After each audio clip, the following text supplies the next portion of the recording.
Hi friends, ఎలా ఉన్నారు అందరూ? మీరందరూ బాగుండాలని కోరుకుంటున్నాం. మనం గత కొన్ని రోజులుగా ఇజ్రాయెల్, ఇరాన్ దేశాల మధ్య యుద్ధాన్ని చూస్తున్నాం. మనం ఈ మధ్య వార్తాపత్రికల్లో కూడా ఇరాన్ అధ్యక్షుడిపై ఇజ్రాయెల్ దాడి చేసిందని అంటారు. కానీ ఇరాన్ అధ్యక్షుడు కాదు, ఇరాన్లో సుప్రీం లీడర్ మరియు ఇరాన్ అధ్యక్షుడు అనేవారు ఇద్దరు ఉంటారన్నమాట. ఈ సుప్రీం లీడరే ఇరాన్కు అత్యంత శక్తివంతమైన నాయకుడు. ఈ ఇరాన్ అధ్యక్షుడు కూడా సుప్రీం లీడర్ గారికే కింద పనిచేస్తూ ఆయన యొక్క ఆజ్ఞలకు లోబడి పనిచేయాల్సి ఉంటుందన్నమాట. ఈ ఇరాన్ సుప్రీం లీడర్ గారు ఆయతుల్లా అలీ ఖమేనీ గారు. ఈయన కింద ఇరాన్లో పనిచేసే IRGC అంటే ఇరాన్ రెవల్యూషనరీ గార్డ్ కార్ప్స్ అనేవాళ్ళు పనిచేస్తూ ఉంటారు. ఇరాన్లో 2 రకాల సైన్యం ఉంటుంది. ఒకటి సుప్రీం లీడర్ గారి ఆధ్వర్యంలో, మరి ఒకటి ఇరాన్ ప్రెసిడెంట్ గారి ఆధ్వర్యంలో పనిచేసాయి. కానీ ఇరాన్ సుప్రీం లీడర్ గారి పనిచేసే మిలిటరీ సైన్యం అత్యంత శక్తివంతమైనది. ఇది ఎందుకు పెట్టారంటే, పాకిస్తాన్ లాంటి దేశాల్లో మిలిటరీ తిరుగుబాటు చేసి ప్రధానమంత్రుల్ని, అధ్యక్షుల్ని దింపేయడం జరుగుతుంది. కానీ ఈ దేశంలో ఇలా జరగకుండా ఉండాలని వారు పెట్టారు. కానీ మన భారతదేశం లాంటి దేశాల్లో, అత్యంత బలవంతమైన దేశాల్లో మన సర్వ సైన్యాధ్యక్షుడిగా రాష్ట్రపతి గారే ఉంటారు.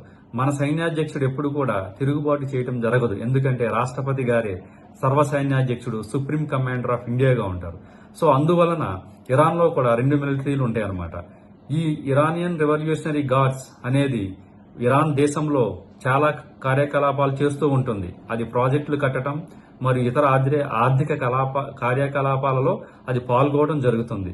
అలాగే ఈ రెవల్యూషనరీ గార్డ్స్ 40% పనులను, దేశ బడ్జెట్లో 40% పనులను చేస్తుంది. సో కాబట్టి ఇరాన్ సుప్రీం కమాండర్ గారిని టార్గెట్ చేసింది ఇజ్రాయెల్ దేశ ప్రభుత్వం. ఎందుకంటే ఈ 2 మధ్య యుద్ధం జరుగుతుంది కాబట్టి, ఈ ఆయతుల్లా అలీ ఖమేనీ గారే యుద్ధం చేయమని ప్రోత్సహిస్తున్నారు కాబట్టి ఆయన మీద దాడి చేయడానికి ఆపరేషన్ రైజింగ్ లయన్ అనే ఓ కొత్త ఆపరేషన్ స్టార్ట్ చేసింది. ఇది ఎందుకు స్టార్ట్ చేసింది అంటే, ఇరాన్కి మరియు ఇజ్రాయెల్కి చాలా కాలం నుంచి శత్రుత్వం ఉంది. ఇజ్రాయెల్ యొక్క మనుగడను ప్రశ్నించేది ఇరాన్ అన్నమాట. అంటే ఇజ్రాయెల్ని ప్రపంచ పటంలో నుంచి తీసేస్తామని ఆ దేశ మాజీ అధ్యక్షుడు అహ్మదీ నెహదీ ఆజాద్ గారు అన్నారన్నమాట. సో అప్పటి నుంచి ఇరాన్ తన యొక్క అణు కార్యకలాపాలను ఇజ్రాయెల్ లక్ష్యంగా చేసుకుని చేస్తుందన్నమాట.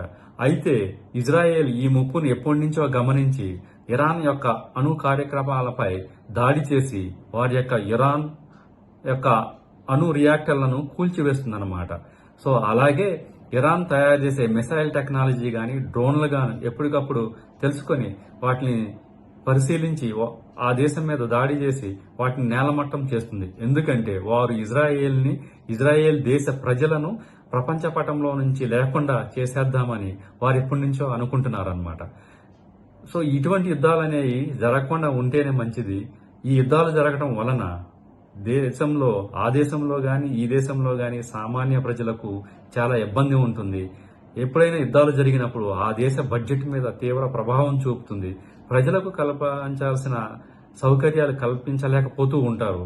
కాబట్టి ఇటువంటి యుద్ధాలను ఐక్యరాజ్య సమితి జోక్యం చేసుకుని దేశంలోని గాని ప్రపంచంలో గాని అన్ని దేశాలను అది హెచ్చరిస్తూ ఇటువంటి అణు కార్యక్రమాలు చేయకుండా నిరోధించడానికి, దానికి మరింత సహాయ సహకారాలు ప్రపంచ దేశాల నుంచి అందాలని.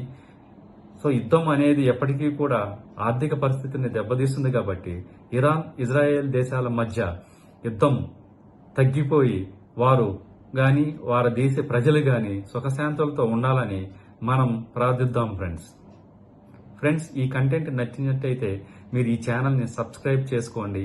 అలాగే ఈ ఛానల్ని సపోర్ట్ చేయండి. ధన్యవాదములు ఫ్రెండ్స్.